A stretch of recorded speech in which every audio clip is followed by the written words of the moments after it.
New, now, next. GMed Express starts right now. Welcome everyone to GMed Express. Your time is 6:30. Okay, she has the new style of what we need down in Washington, D.C. If they don't like them, I like them. Right now in New Hampshire, voters are taking part in the nation's first primary. The early results coming in from the overnight hours. There's a lot of questions that need answers still. We're over 2 years without those answers. In a matter of hours, the mother of a convicted school shooter will begin her trial. The rare case attempting to hold the parent accountable. It's not only affecting the communities here, it's affecting people into the interior of the United States. A new court ruling putting added pressure on lawmakers on Capitol Hill. What impact it's set to have here in Operation Lone Star. Return to the race for the White House. The first votes have been cast in today's New Hampshire primary. That's right. It shows former UN Ambassador Nikki Haley swept former President Donald Trump 6 votes to 0. Now, the results are from the tiny town of Dixville Notch. It's home to only 6 registered voters. But the polls show the town may not be a reliable indicator of just how things will play out all across the state. Right now, Haley is trailing by double digits. Okay, she has the new style of what we need down in Washington, D.C. If they don't like them, I like them. So I think he'll help out the country.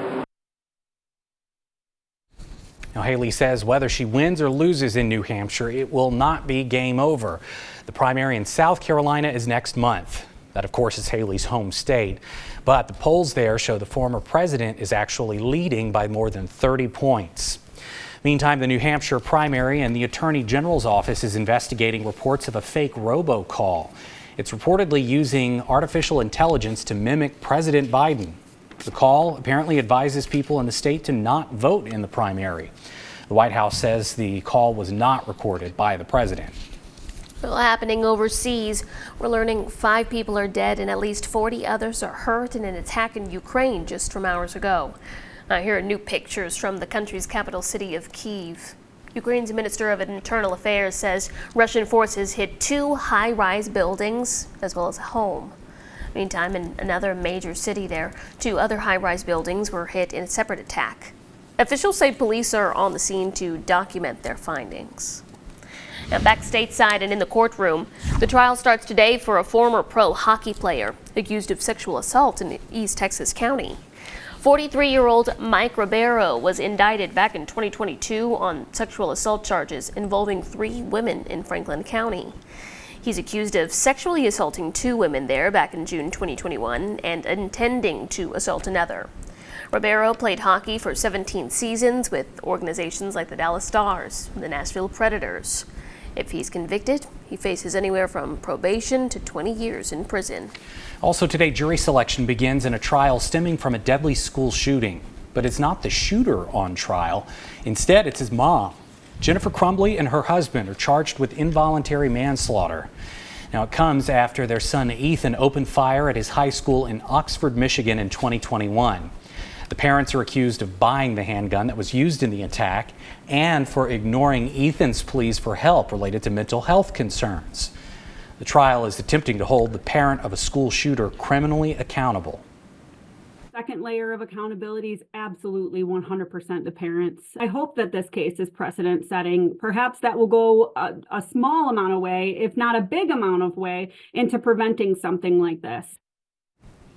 Jennifer and her husband could face up to 60 years in prison if convicted. Ethan has already pleaded guilty to the murders and was sentenced to life without parole. The man accused of fatally shooting 7 people a year ago will be arraigned today. This attack happened at 2 mushroom farms in Northern California. Right now, the man is facing 7 counts of first-degree murder and 1 count of attempted murder. Now, investigators previously characterized the incident as a case of workplace violence. They say the man was a coworker or former coworker of the victims. He previously pleaded not guilty. To an update now, a U.S. Supreme Court ruling is putting added pressure on U.S. lawmakers. They granted an emergency appeal less than 24 hours ago. It allows Border Patrol agents to cut razor wire installed along the Rio Grande.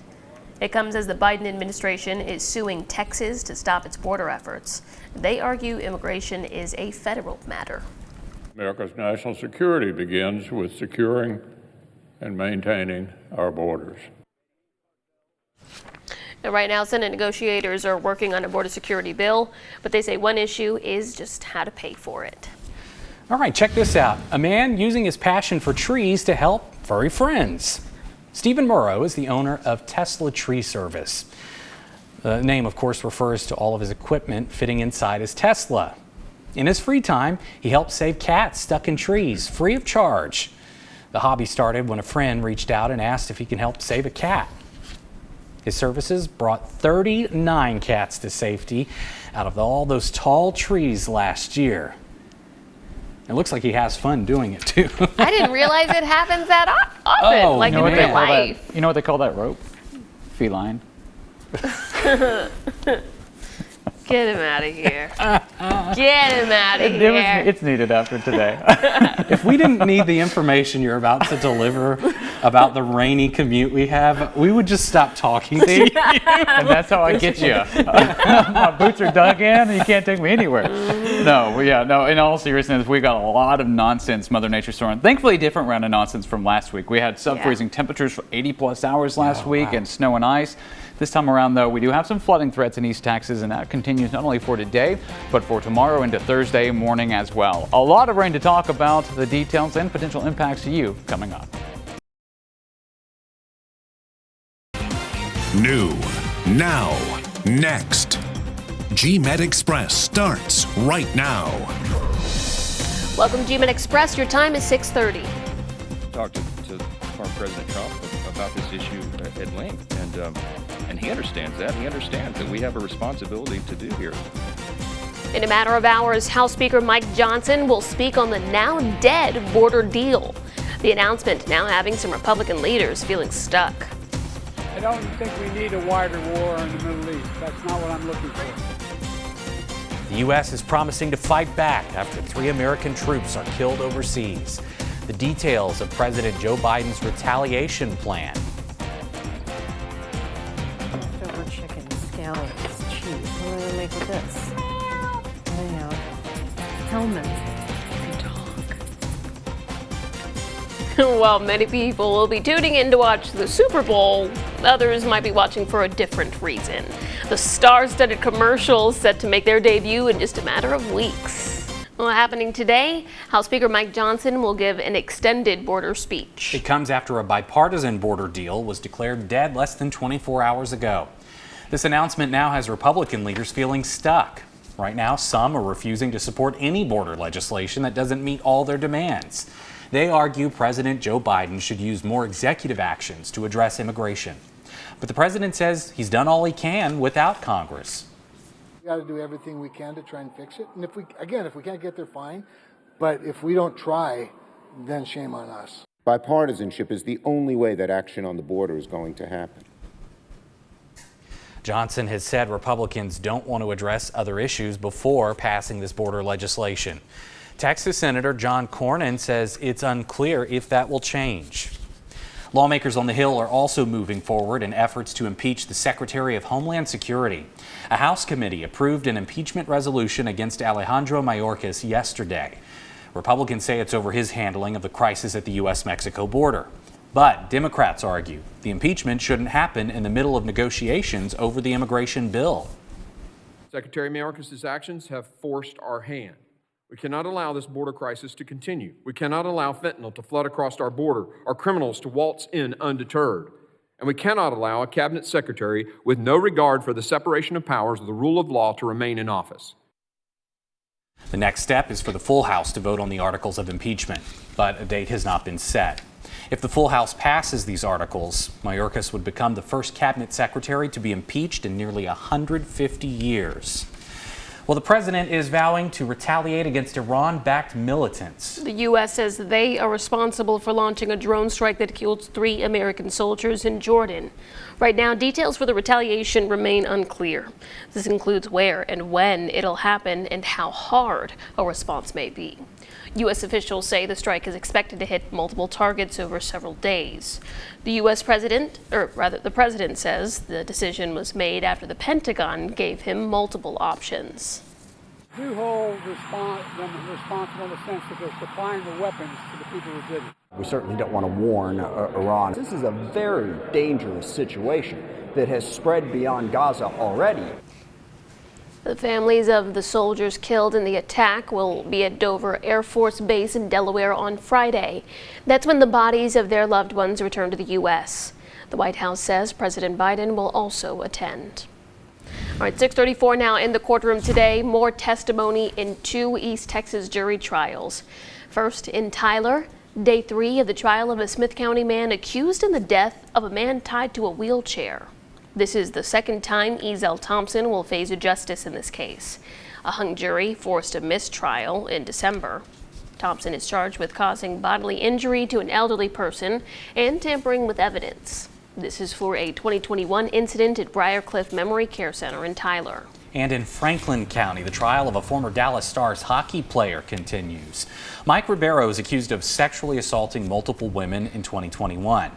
Yesterday, the woman who settled a $500,000 lawsuit with the Ribeiro family took the stand. She sued Ribeiro in 2015, accusing him of touching her inappropriately while she babysat his children. Now, the jury got special instructions on her testimony since her allegations are separate from this current case. Ribeiro faces up to 50 years in prison if he's found guilty. Meantime, 4 current NHL players are now ordered to surrender to police in Canada. They're also facing sexual assault charges in a separate incident. Well, the players were part of Canada's 2018 World Junior Championship team. A woman claims she was sexually assaulted after a party celebrating the team's win. Police initially investigated the claim, but closed the case. They're now reopening the investigation after Hockey Canada reportedly settled a lawsuit involving the woman. You know, the most severe and significant kind of abuse that you can have, sexual assault, and the culture it exhibits for Hockey Canada and for junior hockey. It's going to be a big moment in sporting history. The men are taking leaves of absence from their teams. They claim they're innocent and are vowing to fight the charges. Turning now to a traffic alert. A big heads up for drivers traveling through Marshall later today. Both directions of Interstate 20 near US 59 are scheduled to be closed. Crews in South Marshall will be working on the Highway 59 bridge. All lanes will be closed tonight at 6 o'clock until 7 a.m. tomorrow morning. I-20 will be diverted onto the US 59 exit ramps around the construction so drivers can re-enter the interstate. Officials say to expect some delays going through the area. And we're keeping track of changes on your morning commute. GMED has East Texas' only look at local traffic. Our Carrie Compton will join us again later on in GMED Express with another traffic watch update. And on our streaming channel East Texas Now from 7 to 8:30 each weekday. 6:37 and looking ahead. In less than 2 weeks, Sin City will become Football City. Allegiant Stadium in Las Vegas is getting ready for Super Bowl 58. The game, of course, is between the San Francisco 49ers and the Kansas City Chiefs. Right now, signage is going up all around the venue. The Super Bowl is always a massive draw for Las Vegas because sports fans come to watch and bet on the game. But now, as a host city, they're expecting even more than the usual amount of visitors. And take a look. Here's a look at our first batch of Super Bowl 58 merchandise hitting the shelves. The NFL store in Vegas now has exclusive sweatshirts, t-shirts, hats, helmets, and much more. Now don't worry, if you aren't going to Vegas, then you can still get your hand on some of these items. There is some merchandise available right now on NFLshop.com. Well, many people will be tuning in to watch the big game, of course. Others may be watching solely for the commercials. Uber Eats released a teaser for their spot featuring David and Victoria Beckham. Take a look. So David and I are going to be in a little commercial. Be honest. I am. Honest. Okay, it's a big commercial. Tell them what it's during. David, I'm trying. No, tell them what it's during. Okay, it's during the big baseball game. Super. The teaser is a recreation of the viral clip from Netflix's Beckham documentary. It's where David interrupted Victoria during an on-camera interview to, quote, be honest. In the documentary, the couple was debating the car Victoria's dad drove her to school in. It was a Rolls Royce, hence the reason for Victoria's shirt. That's funny. All right, well, meantime, Hellmann's is also giving us a look at their upcoming commercial. Bring it on. Leftover chicken, scallions, cheese. What am I going to make with this? Mayo. Hellmann's. You can talk. Now, former Saturday Night Live star Kate McKinnon appears in the ad alongside a feline known as Mayo Cat. Another SNL alum, Pete Davidson, also makes a cameo right there. Here we go. Towards the end, he starred in the Hellmann's Super Bowl commercial last year. Super Bowl 58, of course, is on Sunday, February 11th. Look Make at taste, that. not waste. Man, this just got me so excited. I love that we're getting these sneak peeks of the commercials. Cody is shaking his head. He just about lost it when she took the scoop. You know, I'm the type of person, like, I like a little sandwich with my mayo. Yeah. Oh. But eating right out of the, that was too much. Mayo. That was way too much.